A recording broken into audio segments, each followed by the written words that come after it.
આપણે જે આગળ થિયરી ભણી ગયા છીએ ચેપ્ટર નંબર 6 ની અંદર હા તેનું એક વખત ઝડપથી રિવિઝન જોયા અને તેના ઉપરથી થોડા એવા ટેક્સ્ટ બુકના દાખલાઓ જોઈશું.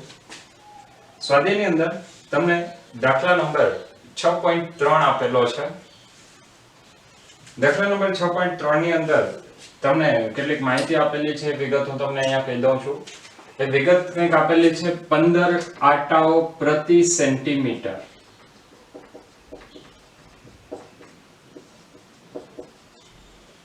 આવું એક ગૂંચળું છે. એ ગૂંચળાની અંદર તમે બીજો એક નાનો ગાળો મૂકેલો છે. 15 આટા પર સેન્ટીમીટર નું એક ગૂંચળું છે, તેની અંદર બીજો એક નાનો ગાળો મૂકેલો છે અને આ નાના ગાળાનું ક્ષેત્રફળ એ તમને આપેલું છે 2 સેન્ટીમીટર સ્ક્વેર. ત્યારબાદ હવે તમને એવું કીધું છે કે જો આ ગૂંચળામાં વિદ્યુત પ્રવાહ 2 એમ્પિયર થી 4 એમ્પિયર થાય 0.1 સેકન્ડમાં ગૂંચળામાં પ્રવાહ 2 એમ્પિયર થી 4 એમ્પિયર થાય તો નાના ગાળામાં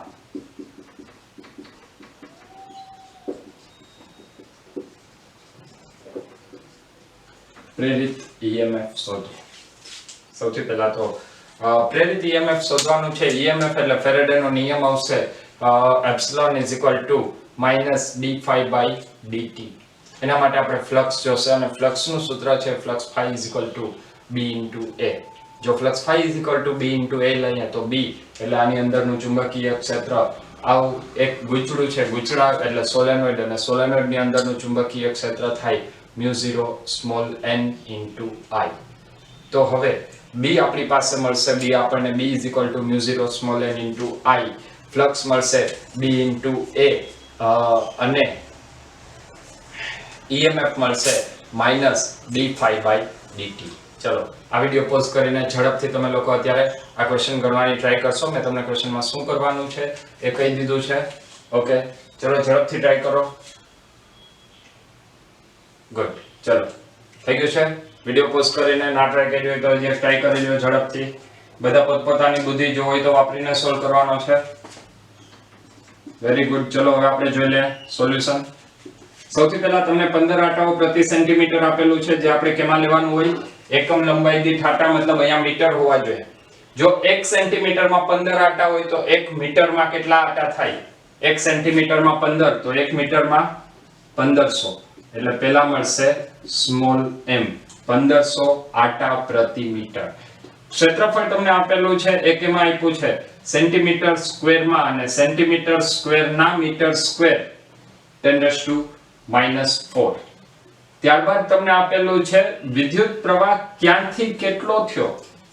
2 થી 4 એમ્પિયર. તો વિદ્યુત પ્રવાહનો ફેરફાર કેટલો? 2 થી 4 એટલે બદલાણો કેટલો? 2 સેન્ટીમીટર. કેટલા સમયમાં? 0.1 સેકન્ડમાં. આનો મતલબ આપણને આવું કંઈક આપેલું છે di/dt. di/dt કેટલા એમ્પિયર? 2 એમ્પિયર. કેટલા સેકન્ડમાં? 0.1 સેકન્ડમાં. એટલે અહીંયા લખાય 2/0.1 એમ્પિયર પર સેકન્ડ, અથવા આને આવી રીતે પણ લખાય 20 એમ્પિયર પર સેકન્ડ. તો આ તમને di/dt આપેલું છે. અને ત્યારબાદ આપણે ગોતવાનું છે પ્રેરિત EMF. મેં તમને હમણાં જેમ વાત કરેલી હતી, EMF શોધવા માટે આપણે સૂત્ર કયું લગાડવાના છીએ? તો EMF નું આપણી પાસે સૂત્ર છે એપ્સિલોન = -d∅/dt, અથવા માત્ર મૂલ્ય માટે આપણે લગાડશું d∅/dt. એના માટે આપણને ફ્લક્સ જોશે. તો ફ્લક્સ નું સૂત્ર શું છે? b * a. b અને a બંને આપણી પાસે છે. તો ફરીથી EMF ઉપર જ આપણે ડાયરેક્ટ વયા જાય. EMF = -d/dt of phi. જો અહીંયા માત્ર મૂલ્ય લખી નાખીએ તો પ્લસ માઇનસ ની સાઇન ને કોઈ વિચારવાની જરૂર નથી. ચલો ફ્લક્સ નું સૂત્ર બોલશો. ફ્લક્સ નું સૂત્ર શું આવે? Flux phi = b * a. જો ફ્લક્સ phi = b * a હોય તો b નું મૂલ્ય કેટલું? b = μ0 ni * a. એ તમને ડાયરેક્ટ જ રકમની અંદર આપેલું છે. હવે અચળ પદ બધા આની બહાર આવશે μ0 અચળ કહેવાય સ્મોલ n અચળ a અચળ તો અહીંયા આવશે ડાયરેક્ટ di/dt હવે જુઓ μ0 અચળાંક છે તમારી પાસે મૂલ્ય છે n પણ અચળાંક છે તમારી પાસે n તમને રકમમાં આપેલું છે એ પણ તમને રકમમાં આપેલું છે આ બધાની કિંમત મૂકશો એટલે તમને જવાબ આવશે અને એ જવાબ છે 7.5 ગુણ્યા 10 ની -6 ઘાત વોલ્ટ આના બધા અચળાંકોનું તમને જવાબ આવશે 7.5 ગુણ્યા 10 ની -6 ઘાત વોલ્ટ તો આ થશે ક્વેશ્ચન નંબર 6.3 હજી એક પ્રેરિત EMF માટેનો ક્વેશ્ચન છે સ્વાધ્યાય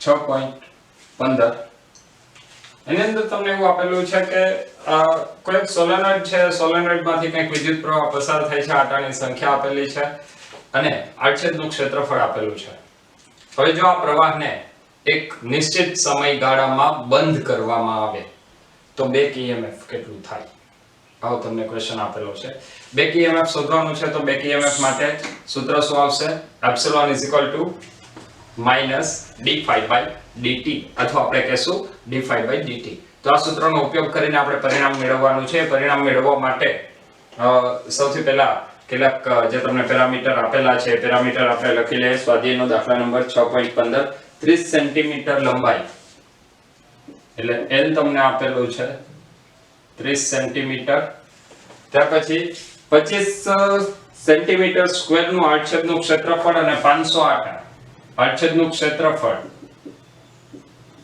25 સેન્ટીમીટર સ્ક્વેર અને આટાની સંખ્યા 500 આપેલી છે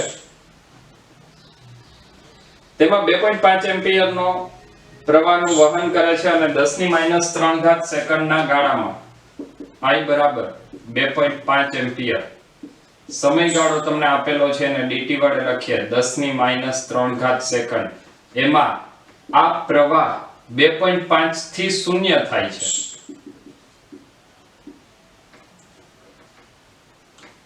2.5 એમ્પિયર થી 0 એમ્પિયર તો di કેટલું આવશે માત્ર મૂલ્યની જ આપણે વાત કરીએ છીએ એટલે di આવશે 2.5 એમ્પિયર કેટલા સમયમાં 10⁻³ સેકન્ડમાં અને આના માટે આપણે શોધવાનું છે બેક EMF નું મૂલ્ય કેટલું હોય હવે આ ક્વેશ્ચનને જો આપણે સોલ્વ કરવાની વાત કરીએ તો સોલ્વ કરવા માટે આપણી પાસે સૂત્ર છે B એપ્સિલોન d∅dt આગળના ક્વેશ્ચનમાં જે વાત કરી એવી જ કંઈક વાત આની અંદર આવશે એપ્સિલોન d∅dt આપણે મૂલ્યની વાત કરીએ છીએ ફરી પાછું અહીંયા લખાય d∅ તફાવત એટલે શું લખશું તો મોટામાંથી નાનું પદ લેવાનું છે એટલે હું લખું છું ∅1 ∅2 અથવા આપણે જે રેગ્યુલર ગણતરી છે ∅2 ∅1 પરંતુ આપણે એનું માનાંક લેવાનો છે આપણે માત્ર મૂલ્ય જોઈએ છે તો ∅2 ∅1 ∅2 એટલે શું b * a તો અહીંયા લખાય b * a minus b into a divided by dt હવે જો આની અંદર ક્ષેત્રફળ અચળ રહે છે બદલાય છે શું પ્રવાહ બદલાય તો ચુંબકીય ક્ષેત્ર બદલાય એટલે અહીંયા હું લખીશ b2 b1 અથવા આને આવી રીતે પણ લખી શકાય a into b2 એટલે લખાય μ0 n I2 minus μ0 n I1 divided by dt લખી શકાય આવું μ0 n ફરીથી બંનેમાં કોમન છે આપણે બહાર કાઢી લઈએ μ0 n a I2 minus I1 by dt અથવા આને લખાય μ0 n a di by dt હવે સ્મોલ n એટલે થાય એકમ લંબાઈ દીઠ આટાની સંખ્યા. યાદ રાખજો, આપણે ઘણી બધી વખત ભણી ગયા છીએ. સ્મોલ n એકમ લંબાઈ દીઠ આટાની સંખ્યા. તો સ્મોલ n એટલે સૂત્ર શું લખાય? n/l. તો એ જ સૂત્ર હું અહીંયા ફરીથી વાપરું છું સ્મોલ n ની જગ્યાએ n/L. હવે જો આની અંદર બધી કિંમત મૂકી દે, mu0 એટલે 4 pi into 10⁻⁷ કેપિટલ N 500. ક્ષેત્રફળ તમને આપેલું છે 25 સેન્ટીમીટર સ્ક્વેર, તો એ થશે 25 ગુણ્યા 10⁻⁴ મીટર સ્ક્વેર માં લેવું પડશે. એટલે સેન્ટીમીટર સ્ક્વેર ના મીટર સ્ક્વેર 25 ગુણ્યા 10⁻⁴. અને di એટલે પ્રવાહનો ફેરફાર કેટલો છે? 2.5 ampere divide by l. Solenoid ની લંબાઈ કેટલી છે? 30 સેન્ટીમીટર. 30 સેન્ટીમીટર નહીં, અને કેટલી લખવી જોઈએ? 0.3 મીટર. એટલે 0.3 એને ગુણ્યા dt એટલે સમયગાળો 10⁻⁻3. જો તમે આ બધા પરિબળોને કિંમત મૂકીને સોલ્વ કરશો તો એ જવાબ આવશે એપ્સિલોન = 6.55 વોલ્ટ. આ તમને EMF મળશે, પ્રેરિત EMF અથવા બેક EMF 6.55 વોલ્ટ. હવે પછી આપણે જે ક્વેશ્ચન સોલ્વ કરવાનો છે એ ક્વેશ્ચનની અંદર પણ તમને ફરીથી પ્રેરિત EMF માટે આપણે જે આગળ સૂત્ર ભણેલા હતા એ સૂત્રનો ઉપયોગ કરીને સોલ્વ કરવાનું કીધું છે. તો નેક્સ્ટ આપણે ક્વેશ્ચન જોશું સ્વાધ્યાયનો ક્વેશ્ચન નંબર 6.13. ક્વેશ્ચન નંબર 6.13 સ્વાધ્યાય ક્વેશ્ચન નંબર 6.13. એની અંદર તમને એક લાઉડ સ્પીકરનું એક ઉદાહરણ આપેલું છે. એની અંદર તમને એવું કીધું છે કે એક લાઉડ સ્પીકરની પાછળ જે ગૂંચળું છે એ ગૂંચળામાં 25 આટાઓ આવેલા છે અને 2 સેન્ટીમીટર સ્ક્વેર ક્ષેત્રફળ ધરાવતી એક લૂપ મૂકેલી છે. એટલે આટાની સંખ્યા આપણને આપેલી છે 25 અને લૂપનું ક્ષેત્રફળ આપેલું છે 2 સેન્ટીમીટર સ્ક્વેર. હવે એ પ્રારંભમાં એને લંબ રૂપે મૂકેલું છે. સમતલ ક્ષેત્રની દિશાને સમાંતર લાવવા માટે તેને ઝડપથી 90 ડિગ્રીનું ભ્રમણ આપવામાં આવે છે. એટલે શરૂઆતમાં ખૂણો કેટલો થશે? θ1 0 ડિગ્રી અને θ2 કેટલો આવશે? 90 ડિગ્રી. કોઇલ ફરે છે એટલે અહીંયા વિદ્યુત પ્રવાહની કે ક્ષેત્રફળની બદલવાની જરૂર નથી. ફ્લક્સનો ફેરફાર ખૂણાને લીધે ફ્લક્સનો ફેરફાર થશે ખૂણામાં બદલવાથી. હવે તમને આપેલું છે સમગ્ર જે પરિપથ છે એ પરિપથનો અવરોધ 0.5 ઓહમ છે. એટલે પરિપથનો અવરોધ R બરાબર 0.5 ઓહમ.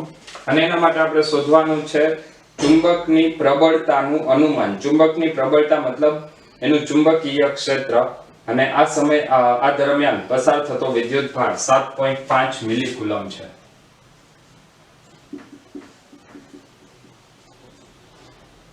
અને બી આપણે શોધવાનું છે. બી શોધવા માટે બી કેવી રીતે મળે તો એના માટે આપણે શું લખશું? તો ચુંબકીય ક્ષેત્ર શોધવું હોય તો ચુંબકીય ક્ષેત્ર શોધવા માટે સૌથી પહેલા અહીંયા તમને આપેલું છે ખૂણામાં ફેરફાર થાય.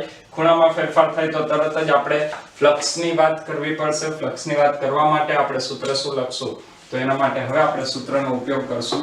એ સૂત્ર આવશે એક સૂત્ર આપણે ભણી ગયા છીએ એપ્સિલોન = d∅/dt. હું અહીંયા માત્ર મૂલ્યની વાત કરું છું. એપ્સિલોન = d∅/dt અને બીજું સૂત્ર આવશે એપ્સિલોન = I × R. બરાબર. આ બંને સૂત્રને આપણે ફરીથી થોડો વિચાર કરીએ. I એટલે શું લખશું? dq/dt * R = d∅/dt. જો બંને બાજુથી dt કેન્સલ થઈ જાય તો હવે આપણને સૂત્ર મળશે dq * R = d∅.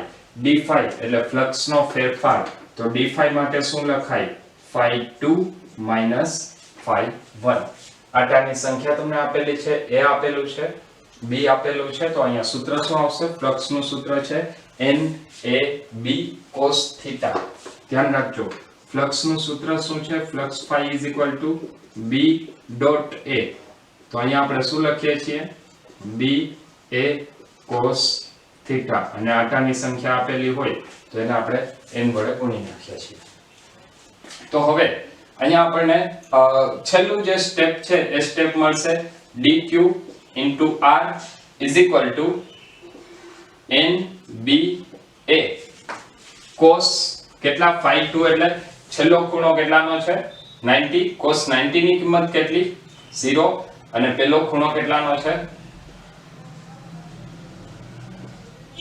0 એટલે અહીંયા આવશે nba cos 90 minus nba cos 0 અહીંયા ફરીથી આપણે માત્ર મૂલ્યની વાત કરીએ છીએ એટલે પ્લસ માઈનસ ની સાઈનને આપણે અવગણી નાખશું બંનેમાંથી nba કોમન નીકળી જાય તો અહીંયા આવશે cos 90 minus cos 0 nba cos 90 ની કિંમત 0 અને cos 0 ની કિંમત 1 માત્ર મૂલ્ય હતું માત્ર મૂલ્ય માટે હું અહીંયા ફરીથી -1 છે અને અવગણી નાખું છું આપણે શોધવાનું છે b તો b માટે સૂત્ર મળશે dq r divide by n a dq નું મૂલ્ય કેટલું તો dq નું મૂલ્ય આવશે 7.5 મિલીકુલમ મિલી એટલે 10⁻³ તો અહીંયા હું લખી નાખું છું વિદ્યુતભાર કેટલો થશે 7.5 × 10⁻³ કુલમ